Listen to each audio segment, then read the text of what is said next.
Are you thankful this morning? Man, I'm thankful. I'm thankful for you because I know there's people in here that have all kinds of church experiences, and the fact that you came here, I want you to know from a pastor's mouth, you don't have to trust us. In fact, I would encourage you to be skeptical, because trust is built on relationship.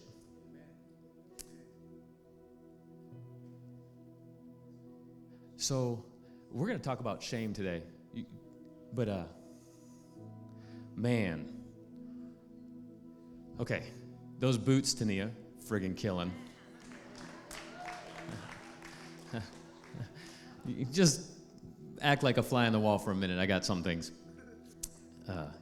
In the movie Dumb and Dumber, when he goes, killer boots, man. That's what I thought of. But they're beautiful. And we're going to talk about shame today, and it's almost like this prophetic picture, because I know a lot of what's going on in your life, and I know a lot of what's gone in your life, and not to bring too much to the flies on the wall, but there's beauty in your boots, and there's shame that have been overcome in your life, because you're walking into a new chapter of beauty where your shame has turned to beauty. And then I see Dean up here. Oh my gosh, do you know Dean? I know Dean. You know Dean? You don't know Dean. What's crazy about Dean is Jen used to come, his beautiful wife used to come to this church without him. Remember that season? And now you're on the stage. Like a full circle moment, right? Isn't this beautiful? There was a season in life where you showed up to church alone, and now your husband's on the stage. And I'm going to talk about shame today, because I got this picture of, I don't know if this will mean anything to you, but it was this picture of, like, don't ring the bell. And what I thought that meant is I like to listen to Navy SEAL stories, and apparently there's this moment in Navy SEALs during Hell Week when they're like doing all of these crazy activities, and the sergeant is yelling at them just to ring the bell, because ring the bell means you give up, you quit. And I want to prophetically speak over you. I know there's a lot of dreams in your life that you might have stopped dreaming because the shame has come up of disappointment. Of why even dream when my dreams haven't come true, and I feel like the Spirit's just reminding you, don't ring that bell. Doors are about to open for you, my man. And I love seeing you on this stage and singing and worshiping Jesus. I'm proud of you, and I'm grateful for you. Man, it's going to be a good day. You can find your seat. Can we give it up for our band real quick? Man, thank you so much, band. Love you all so much. Love you all so much. Thank you. Seriously, I said you don't have to trust us, and I mean that. But thank you for those of you who do trust us, because we've gone on a journey specifically since 2018, and it has been wild, man. We've had people leave this church over some of the things that we've taught, and it has hurt my feelings, and I deal with that shame. Can I have my podium? Because I don't have my notes up here. I'm not going to free wing this. Maybe I should. He said, are you sure? Yeah, I'm sure, because I'm lost right now. What was I talking about? Shame. Shame. Man, we all live with shame. And we've been in this series that we went through Thanksgiving. We wanted to continue it through Christmas, called Navigating MINDfields, because shame is one of those things that you have to navigate, because we all live with shame. And shame comes in all kinds of different shapes and forms, and shame sticks into us like, oh my gosh, can you believe that you think that? Can you believe that you believe that? Can you believe that you go to church there? Can you believe what you did last night? Can you believe what you did this week? Can you believe what you did this year? And I want to shut shame up this morning, because we need to remove the lies that shame creates, especially around other people's expectations of what we should be doing and what we should be believing. So today's sermon, if you take notes, and I judge you if you don't, it's titled The Shame of Should Be. The Shame of Should Be. Come on, like, I should be doing this by now. I should be accomplished or more accomplished. I should be a better husband or a better wife. I should be whatever lie you have believed. We're going to kill it this morning. But you got to give me permission to climb all up in your business. Can I do that? Good, okay. And of those of you who didn't agree, it's okay. You can just sit there and pretend. We're going to remove the lies of what we should be doing, what we should be believing, where we should be in life, removing the shame from the things that we should have done this year, removing the shame of not even dreaming anymore because of the disappointments that have come in your life from the things you should have accomplished already. Removing the pressure by addressing shame. I got one verse for you. Ready? One verse. Hebrews 12, verse 2. Okay, Hebrews 12, verse 2. I actually wanted Brandon to stay with me on the drums to give me a little beat here, but whatever. We're going to focus on those first 5 words. Fixing our eyes on Jesus. Fixing our eyes on Jesus. Fixing our eyes on Jesus. What do? We need to fix our eyes on Jesus. Fix our eyes on Jesus. Fix our eyes on Jesus. I'm going to keep repeating it until you come with me. Come on, we're in choir today.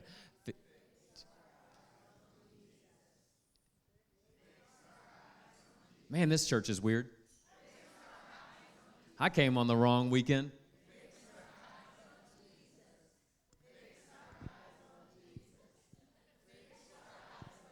Yeah, come on. I'm going to keep doing it until the teenagers do it. All right, stop. You won't remember much of what I preached today, but you're going to be singing that stupid little tune later this week, you know. I fix our eyes. Here's what's crazy about Hebrews chapter 12. Hebrews chapter 11 is that like faith. They call it the Faith Hall of Fame in seminary. It's so lame, okay? So they highlight in Hebrews chapter 11 all of the people that had great faith in the Old Testament. Question, all those people that they talk about having great faith, you know, every single one of them have more examples written in the scriptures of their lack of faith? Do you not find that encouraging like I find that encouraging? So we are going to highlight these dudes and some women, great faith. However, these dudes and these women screwed up all the time. Rahab, you know Rahab is in there. You know what Rahab's occupation was? Can we get a little weird in church? She was a prostitute, y'all. Encouraged. Okay. David, like David's one of my favorite Old Testament characters. You know David. David had an affair and murder. Have you done those two? If you have, just be quiet for a minute. You're on parole. And that dude has talked about having great faith. Come on. You have way better faith than you think it is. Why? Because Hebrews chapter 12, verse 2 tells you where the source of your faith even exists. Hebrews chapter 12, verse 1 says, what does it say? Therefore. You know, in seminary they teach you if you see the word therefore, you should ask the question, what's it? Therefore. Well, they just highlighted great faith in Hebrews chapter 11, which, if we're being honest, it wasn't great faith. But we're going to talk about great faith. Therefore, since we're surrounded by such a great cloud of witnesses, who are the cloud of witnesses? The people they just highlighted in Hebrews chapter 11. Newsflash, the Bible is full of hyperbole and metaphors. Do you know that every single time the words clouds are used, it's either talking about the Spirit of God in an encouraging form or talking about people? Can I just drop a bomb and then not even explain it? Pastor Shannon gets mad at me when I do this. Revelation chapter 1, verse 7, Jesus coming on the clouds, eschatology, the study of the end times. That's not talking about something in our future, by the way. If the Jesus in the book of Revelation doesn't look like the Jesus revealed in the Gospels, you have misinterpreted and misunderstood the book of Revelation. He's not coming back to kill nobody, y'all. If he laid down his life on the cross, he ain't coming back to kill nobody. Guys, it was a figure of speech to talk about Jesus or people coming on the clouds or Jesus in you as a witness to the people around you. Oh my gosh, okay. You're right, I probably shouldn't have just said that, but it's all good. We're going to power through it. Hebrews chapter 12, verse 1. Therefore, since we are surrounded by such a great cloud of witnesses, let us throw off all the sin that easily entangles us and let us run with perseverance the race marked out for us. Verse 2.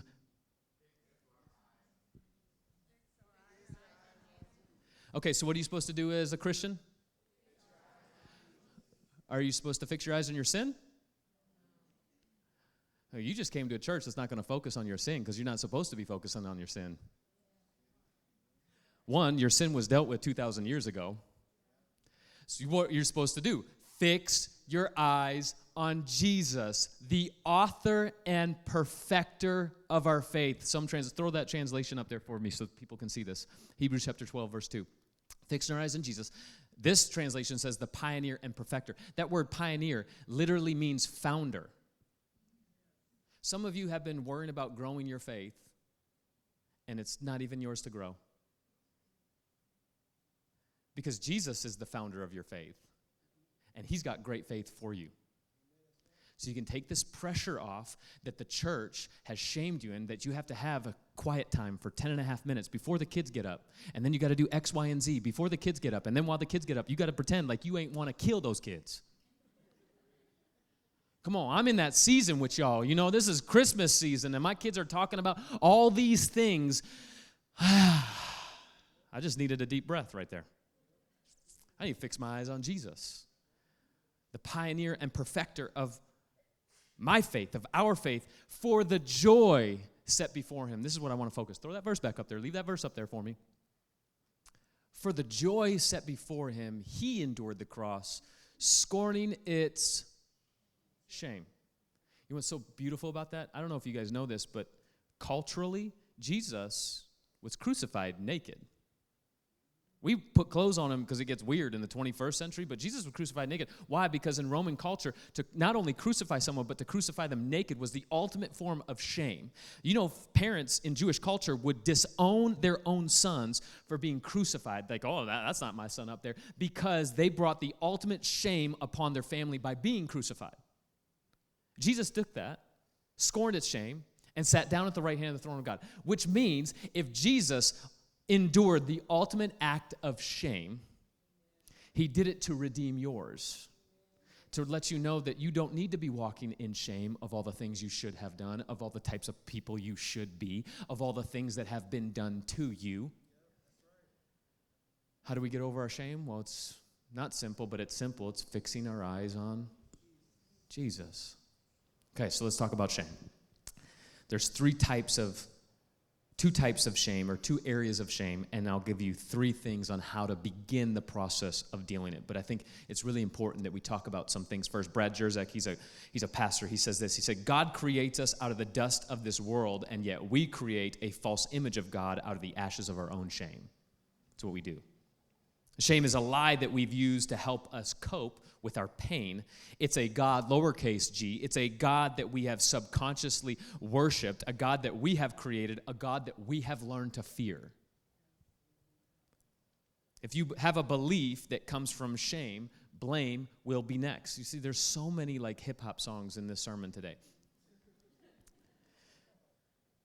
When you're full of shame, you'll point your finger at other people for certain circumstances, and you'll start blaming other people for the things that you are dealing with, because when you live in shame, blame will be next, and what that leads to is behavior. However, that behavior is not who you are. That behavior is what you are doing out of a fear of being rejected, which is a lot of grace for you here for that.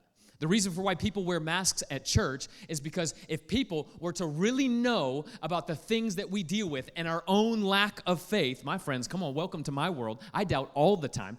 If people would really know how I deal on my Monday through Saturday, maybe the respect that they have for me won't be the same. Maybe, and so all of a sudden you create this scenario and it builds up this shame in your life, so you pretend to be doing better than you actually are. And then you don't actually get healed because you're hiding behind your shame. You're looking at everybody else, and you're hypersensitive and hyper-judgmental towards the same thing that you deal with because you see it in everybody else, because you're fixing your eyes on your sin, on your shame, and all of a sudden that's what you're hypersensitive to. And so then you're blaming everybody, and now you're living in a certain type of way. You're living with a behavior, and that behavior is not who you are. It's what you're doing out of the fear of being rejected because you haven't found safety. And so we expect people to connect in the church because that's what we're all trying to get, connection. I want people to see me, like actually see me, everything that I have to offer. I want people to see me and still love me. And when we don't find that in the church, which is the one place we should find it, we want to run around with this false dichotomy, believing the shame is who we are, and so we act out of that, and we wonder why our world's so jacked up. It's time we deal with our shame. Church, it really is. Shame exists because of a lack of grace, and in this church, you will find grace. 2 areas of shame. First one is this. They both start with an S because we're clever like that. Sin consciousness. Sin consciousness. We get labeled. I don't know if you know this, but you get labeled for being here. Do you know that? You didn't know that? Yeah, some people knew that. You get labeled for being here because we are not a church that will focus on sin. I've already said it. We do not want you to be sin conscious. I do not want you to worry about overcoming your sin. I want you to focus on your Savior, because when you focus on your Savior, the sin issues that you think you have do not operate the same way. I'm telling you because I've lived this. Sin consciousness is what will damn you. Can I say that? Sin consciousness will build up so much shame in your life because you look at everybody else who's wearing a mask and you're saying, man, if my Christian faith could just be like them. You don't know what their Christian faith is. Have you sat down at a dinner table with them and had their kids interrupt every 4 minutes when you're preaching good?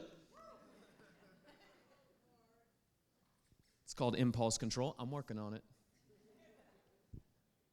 See, sin consciousness is actually where secrets grow.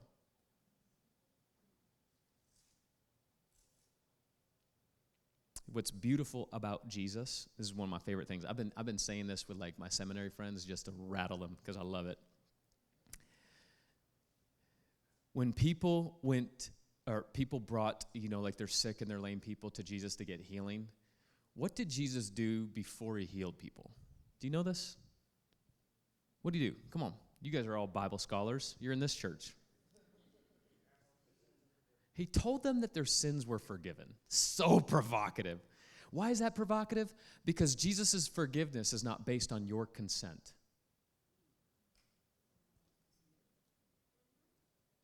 Jesus' forgiveness is not based on your confession. Jesus' forgiveness is not based on whether you do X, Y, and Z that the church has told you to do. Jesus' forgiveness happened 2,000 years ago with and without your consent. That's good news. That's why we don't focus on sin, because your sin has been dealt with. We want you to fix your eyes on Jesus. Man, you'll start loving your spouse so much better when you're fixing your eyes on Jesus, because you're not fixing your eyes on their sin, and you're not fixing your eyes on their crazy. Is my wife in here? Oh, hey, girl. You always sneak up in weird places. I know. Sin consciousness is when you live in the thought process of the shame of, I shouldn't have. And we all have this. I shouldn't have. Sin consciousness cannot grow faith because you're not focusing on his faith. Therefore, you can't grasp his faith and grow. Sin consciousness is where masks are worn. Sin consciousness is where behavior is measured. Sin consciousness is when you start to look down on other people for not doing the things you do and look down on people for doing the things you wouldn't. Sin consciousness has caused separation. Sin consciousness grows shame in your life. And we will not be a church that encourages shame to grow in your life. The second place of shame is self-criticism. And self-criticism happens because of a plethora of things. Come on, you've been there with me? Come on. Self-criticism happens with judgment that you have towards other people, but mostly judgment that has been placed on you. If you could just be more like your brother. Abuse. Statistically, they tell us 1 in every 3 girls and 1 in every 4 boys has experienced some type of verbal abuse, physical abuse, or sexual abuse. There's a lot of people in this room. Statistically speaking, there's a lot of people that fall in this category. And abuse creates shame. Shame of, well, maybe I shouldn't have put myself in that situation. And that's a lie. That thought is a lie. Maybe if I had done this, this person wouldn't have abused me. And all of a sudden, we create these scenarios that only grow our shame. Failure. Men, we struggle with this a lot, but we don't want to talk about it. Different areas that we tried to accomplish something and we fell short or it didn't meet expectations, and so we live around with this shadow of shame called failure. We don't believe that we could ever become that man or that leader or that husband or that dad. Pain from childhood trauma and neglect, we all have it. It comes in different shapes and forms, and it's not supposed to be measured or compared with other people because that's dismissing your own emotional trauma that you've experienced in your childhood. Other people's expectations create self-criticism. Stinginess, oh man, especially stinginess around two things, love and money. Man, when you've been shamed in the areas of love, you begin to become stingy with your love. And you don't even put up boundaries. You say you put up boundaries, but what you really have put up is brick walls with codes. And then you live in isolation, and shame grows in isolation because you won't let anybody in because people have hurt you. And that, I understand. But sometimes you got to get off the hamster wheel of your shame and start dealing with it so it no longer affects you the way that it does. Self-criticism. So if sin consciousness is the shame of I shouldn't have, self-criticism is the shame of I should be. And both are lies. So how do you deal with shame? I got three things for you, and then I'm going to close. Three things for you, and they're simple, but they're complex. And this isn't, I want you to know, we're talking about shame. It's a minefield that you have to navigate. Maybe today you begin the process, the long process of overcoming shame. I'm not expecting you to be like, all right, thanks for talking about shame, Cory. I feel good. I hope that's a reality today, but I understand that this is a process. You have so much time and safety in this place to deal with your shame. Trust me, you do. Well, you don't have to trust me. Test us. I mean that. The first thing you have to do with shame and how to deal and overcome your shame is you have to label it. Because we get really scared inside the church not to label it, because if we label it, then we actually admit that we struggle with it. But if you don't label it, it'll always have a stronghold over your life. How can you deal with something you refuse to believe is actually there? Because we've been taught, especially in the church world, we've been taught that there's that shame, so we never want to admit that there's shame, even though there's shame. And so we self-criticize ourselves that we shouldn't be feeling this way, and then we dismiss our own emotions under the rug, and then we stand on that rug as if you're Aladdin, and you want to see a whole new world, and your whole new world ain't actually going because you got shame. And so when the rug gets pulled up from underneath of you, what comes out? Shame. The fear of being rejected. You can't even experience a whole new world. Because your world is full of shame. You have to label it. And this is a process. I'd encourage you to journal. I'd encourage you to write some things down. I encourage you to process emotionally, like, okay, where do I feel shame in my life? And label it. Write it down. Because, again, you will never be able to overcome certain areas of shame until you get honest with yourself and label it. But we don't just label it just to label it. The second thing you got to do is you got to anchor yourself. So you label it, anchor yourself. What do you mean anchor? I mean two things, literally and spiritually.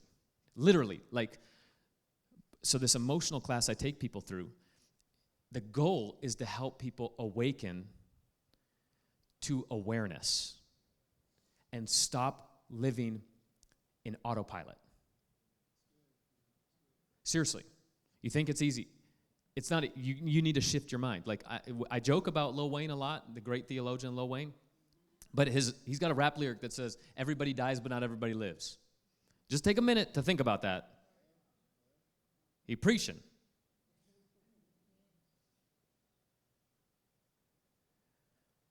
Sometimes you just got to put both feet and anchor them to the floor and actually feel your body. Seriously, do it. Come on with me. Okay, take both your feet, put them on the floor. Anchor yourself. Feel your weight, okay? Seated down, feel your weight. Okay, we're going to breathe in together. Man, I feel we're in a counseling session. Here we go. Hold it. Hold it. You're focused on your breath. I don't know why I'm bouncing. Hold it. Let it out. You got to do that regularly, and I'm serious. Sometimes you just got to be conscious of your life right now. Anchor yourself. And then spiritually, Hebrews 6:19. Jesus is an anchor to your soul. I love that he's an anchor to your soul, but I'm also so mad that he's an anchor to our soul because sometimes I want Jesus to be a helicopter to my soul. Because I want Jesus to come into the ocean that I'm drowning in and let down that little ladder, come down, and like romantically sweep me up off my feet, which not really off my feet, but out of the water, right? Sweep me up out of the water, and then to safety, let me down on dry ground. I'm instantly dry because I'm with Jesus, baby. He doesn't even have to give me mouth to mouth because I am saved in his grace. And we romanticize our faith journey as if this happens. But am I alone? I want Jesus to rescue me from every one of my trials. But he's not a helicopter to your soul. He's an anchor to your soul, which means he comes in that helicopter moment and he throws you an anchor, and then you go deeper in the water like, what's going on? No, Jesus is the type of person that isn't just a rescuer, although sometimes he does. What he does is he walks with you. And this is actually encouraging. David understood this in Psalm 23. Though I walk through the valley of the shadow of death, I will fear no either evil. Why? Because you are with me. There has never been a season in your life where God has abandoned you ever. He's with you. And sometimes you have to consciously anchor your life, literally and spiritually, to understand that Jesus is with you in your shame. So you label it, anchor it, and then you connect. And this is where it gets hard, because it's easy, in my opinion, to label it. It's easy to anchor because that requires you to do those things alone. Connection requires vulnerability. And we've all been burned when we've tried to connect with somebody. I get it. But don't allow the lack of grace that you received from other relationships dictate how you are going to try to connect with people in the future. Because shame grows in isolation. Did you know that there are 3 times literally that God gets in the dirt in the scriptures? I learned this from Dwayne White recently. I thought it was fascinating. I had to fact check him on this. The first time is when he creates Adam, a picture of the joy of life. The second is when he buried Moses. The scripture tells us that God buried Moses in the desert. It's a symbol of the pain of death. The third time God gets in the dirt is to cover the woman who was caught in adultery. What's he doing? He's covering her shame. I love that. 3 times God gets in the dirt to create life, when you experience pain and death, and to cover your shame. And God's been in your dirt your whole life, covering you at every season. And I'm sorry that you haven't been around Christians that have done the same.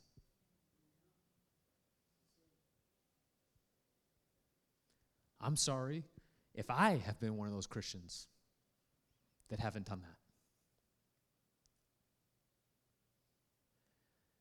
Britt, come help me close. There's this story, and I've been fascinated about it. You've probably heard it 100 times if you've been in church. Luke 15, prodigal son, right? We've talked about it on our podcast recently, just this question, right? You know, the younger son gets his inheritance, goes, lives wildly. It says that he comes to his senses, not his sonship. He'd always been a son. He will forever be a son. He comes to his senses. He wakes up. He becomes aware. He becomes conscious. He anchors himself. And he runs back to the father with this idea that he was going to ask for forgiveness. The beautiful thing is that the father, who is the picture of God, already forgave him before he asked for forgiveness. Why? Because God forgives without your consent. And then he throws him a huge party. And the older son, I call him OSS. Older sibling syndrome, OSS. He's the religious sibling who crossed all his T's and dotted all his I's and did the thing, right? He wore his mask, better than anybody else and thought that he was better than his little brother because he didn't go off and squander his dad's inheritance. What's crazy about, and what I want to bring this up as we close, is this question. Go there with me. Can you imagine the conversation that would have happened in this story if the younger brother ran into the older brother before he ran into the father? What would that have conversation been like? I can make an assumption. You want to assume with me? My mom used to tell me that assuming only makes an, can't say it, but you know it. He probably would have been met with resistance, unforgiveness, shame.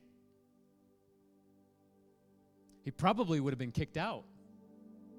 He probably would have been told to go back to where he was coming from. See, hurt must be heard before it can be healed. And Dr. Caroline Leaf says it this way.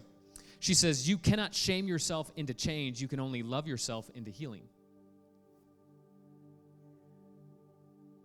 And the experience that the younger brother would have had with the older brother would have been full of criticism and shame and hatred.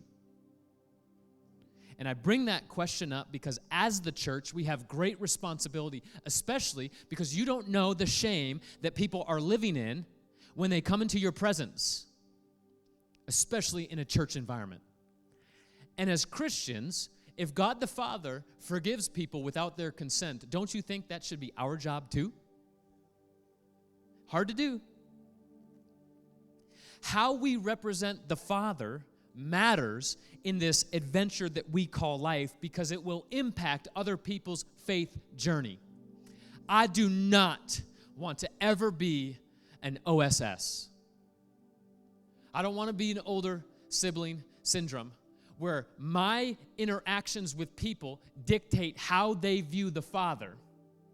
Because if I meet people with shame and you shouldn't have and you shouldn't be, then I am operating like an older brother, and I don't want to operate that way. Why? Because I want to operate like the Father operates, and the Father forgives without consent. The Father wrapped him in robes, put sandals on his feet, which is crazy because I don't know if you know historically, and according to first century Jews, they did not wear sandals if they were servants. The beautiful thing about the sandals is the Father was reminding the Son, you're not a servant, you're a son, because sons don't wear sandals, or servants don't wear sandals. I love that. You've always had sandals on your feet because you're sons and daughters, and there's nothing you can do to remove that. And so we're going to take communion here in a moment, and I want to, is the whole band coming out? So the whole band can come out, because we're going to sing, we're going to praise our face off. We're going to take communion together. But I want to prophetically speak over your shame today. Can I do that? I'm going to take something out of context, but I think it still will be good. Can I do that? Okay. I was in a counseling session one time with Linda, and she shared this verse, and I was like, that verse does not exist. And then that verse existed, and I was like, that is so good. So I had to look up the context to make sure that I was like, I'm going to tell you what the context is, and then we're going to take it out of context. I think that's okay, right? Isaiah 61, verse 7, it was a prophetic word that was given to Isaiah from God for the people of Israel. That's the context. I'm going to take it out of context, and I'm going to prophetically declare it over you today. Is that cool? Isaiah 61, verse 7 says, instead of your shame, you will receive double honor.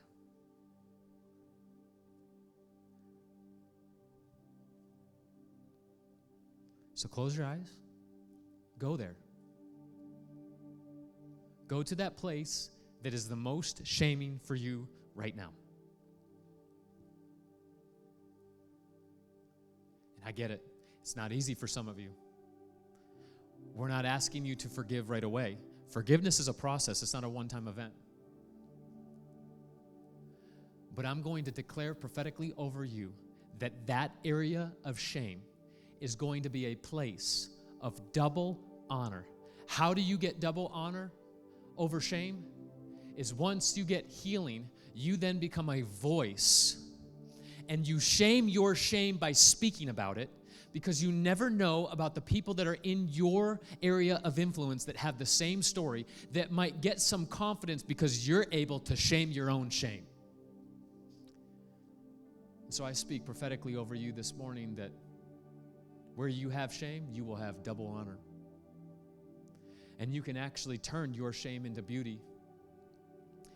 And this is why I wanted to close with communion today, is because communion is not something you do where you focus on your sin to make sure that you get right with God before you partake in Holy Communion. Communion is a celebration, it's a declaration that you are already one with God. You aren't examining yourself to find sin, you're examining yourself to find the Savior, because you are fixing your eyes on Jesus. And your faith will explode in every area of your life as you fix your eyes on Jesus. So we celebrate in communion, and we take the body, which represents Christ, and we drink the juice, which represents his blood. And we are thankful because we understand that we are perfected in Christ 2,000 years ago. We are full of Christ 2,000 years ago. You are already seated with Christ right now. And so communion is something we celebrate. And so we're going to take it together. It doesn't say do it often. It says as often as you do it in remembrance of me. What are we remembering? We're remembering that we're perfected because of Christ. We're remembering that we're forgiven. We're remembering that his grace is sufficient. We're remembering that we're loved and there is actually nothing you can do about it. We're remembering that we are his beloved. And so as we take communion and as we worship, I'm actually going to invite a couple people. I got Shai and Brandon and Linda and Louise. We have some people up here that want to pray for you. As we worship, you can worship however you want. If you want to leave, you can leave. If you want to worship, you can worship. If you want to dance, you can dance. If you want prayer, we have people up here that will be praying for you, because we understand that you can't just talk about shame without first connecting with a human being in a safe place. And these people that are going to be up here are safe people to pray over you. They want to pray over you. They have a word for you. I promise you. Can we do that? So we're going to do this together.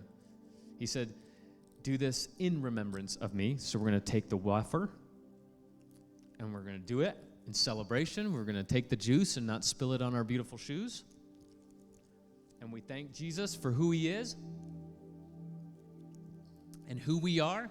And we're going to stand to our feet and we're going to worship, because that's what sons and daughters do. And if you need prayer, come on up here. The people we're going to be up here to pray over you. If you just need encouragement, come on up here. We got people that will encourage you. We love you, church. We believe in you. And then Shannock's going to end the service, and I know he's got a prophetic word too for somebody. Come on, stand to your feet. We're going to worship. Jesus, we thank you for who you are. We thank you for your goodness. We thank you that you only challenge us to fix our eyes on you and to continually fix our eyes on you. As we navigate this minefield called shame, I pray that every human being in this room listening to my voice will fix their eyes on you and begin to deal with their shame in a healthy way, in a loving way, in a safe way. We praise you, Jesus, and it's in your name we pray. Amen.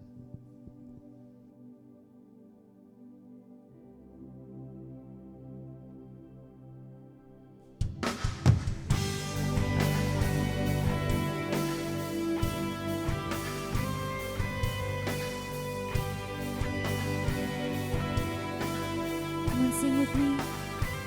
I love you, Lord.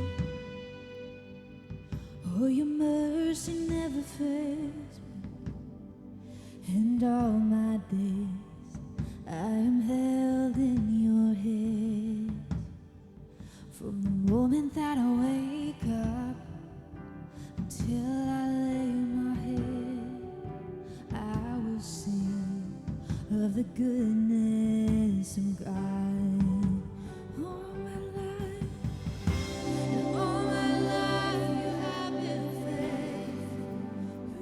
Every time, all my life you have been so good.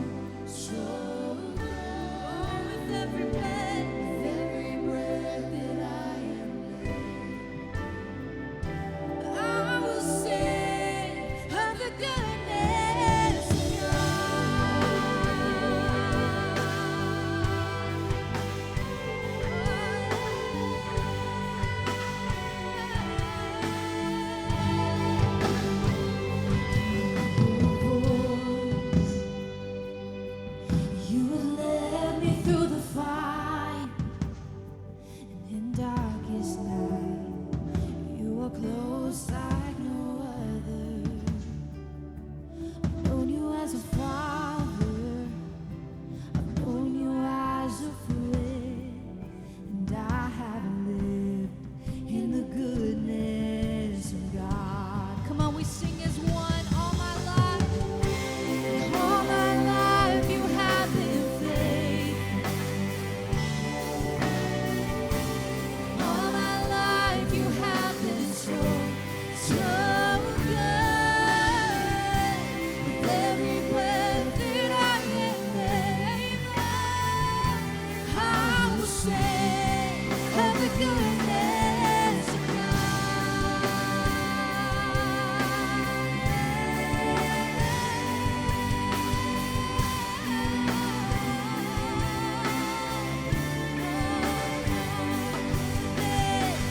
Your goodness is running after, it's running after me every day. Your goodness is running after, it's running after me. My life laid down, I'm surrendered now. I give you everything. Your goodness is running after, it's running after me. Your goodness is running after, it's running after me. Your goodness is running after, it's running after me.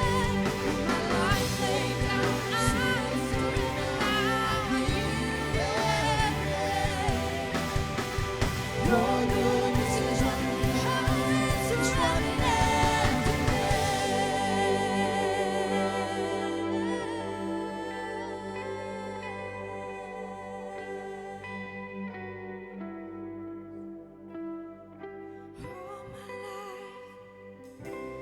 All my life you have been faithful.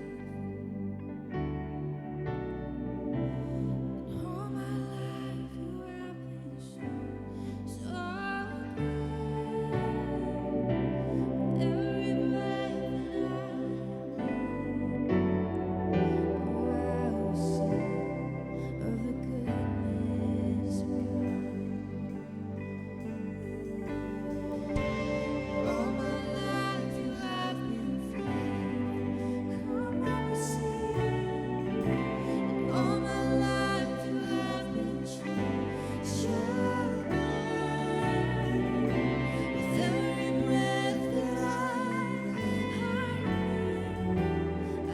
will sing of the goodness of God. I will sing of the goodness. Well, we do serve a faithful God. Even when we are faithless, He is faithful. And just because Pastor Cory challenged me with a prophetic word, I actually have several. I should have came up earlier whenever Cory was speaking to Tania and Dean, because I want you to know that it was confirmation, because I saw the same thing, Tania. And yeah, it was the boots, but here's what I got. I actually saw your boots, and they were all the way brown and like they were covered in mud, and you were trudging along and couldn't hardly move, but you began to get some momentum. And the more momentum, that walking turned into jogging, turned into running, and I just saw like the mud just continue to fly off, and they're white underneath, but they're still a little brown. There's still a little dirt and mud on them, but I literally saw Jesus. You know, we know the story where the woman comes and washes his feet with her hair, but Jesus turns around and he bends down to serve and washes his disciples' feet. And I just saw him wiping off and washing off that last little bit to become white and pure, how he's created you and made you to be. And so I want you to know that that was confirmation, because I saw the exact same thing. And with Dean, maybe it was just because the visualization that your shoes were like eye level to me almost, and I really liked them, by the way. But what I saw specifically, and this ties into what Cory said as well, I kept seeing Proverbs 16:9, and it says, a person can plan his course, but God directs his steps. And there's a course that you've planned, a direction that you want to go, a destination that you want to get to. And he hit on not being disappointed, maybe not reaching that destination yet. But God just wants to say, keep that destination in your heart. It's okay. A man can plan that course, plan that destination. You can keep that. But on the way there, God's going to continue to ordain the steps and the direction that you need to walk as you're going to where what is on your heart and what that place is for you. I also just had one more, maybe because it's the Christmas season, and I was thinking about the story of Jesus, but when his mom Mary went to her cousin Elizabeth, and so I was just thinking in my time this week, reading about that story, hearing what Elizabeth means. And so when I look back, Liz, I saw you, and I was just thinking about how that name and what I was reading, it means, I think it said like God's promise, God's oath, a consecration to God. And what I felt in this moment for you is you're in this season of maybe making those promises to God, maybe making those oaths or wanting to consecrate yourself to God. But all along the way, he wants to let you know that his promises are directed towards you, and he's going to take care of you. He's going to be there to embrace you, to encourage you, and he has your back throughout your life because he wants you to know he's made those promises about you. It's not so much the promises you're making to him. He wants to promise himself that he will always have your back and take care of you in this season. Well, church, we'll still have some people up here to pray if you need encouragement before you leave. We do want this to be the most incredible Christmas season. That's why we're talking about things like this in navigating minefields. We got a couple weeks left of this series, so make sure you're with us next week as we continue. It is going to be so good. We have Pastor De'Eric's going to be bringing the word next week, and it is going to be amazing. But until then, just know you are loved, and there's nothing you can do about it. We'll see you guys next Sunday.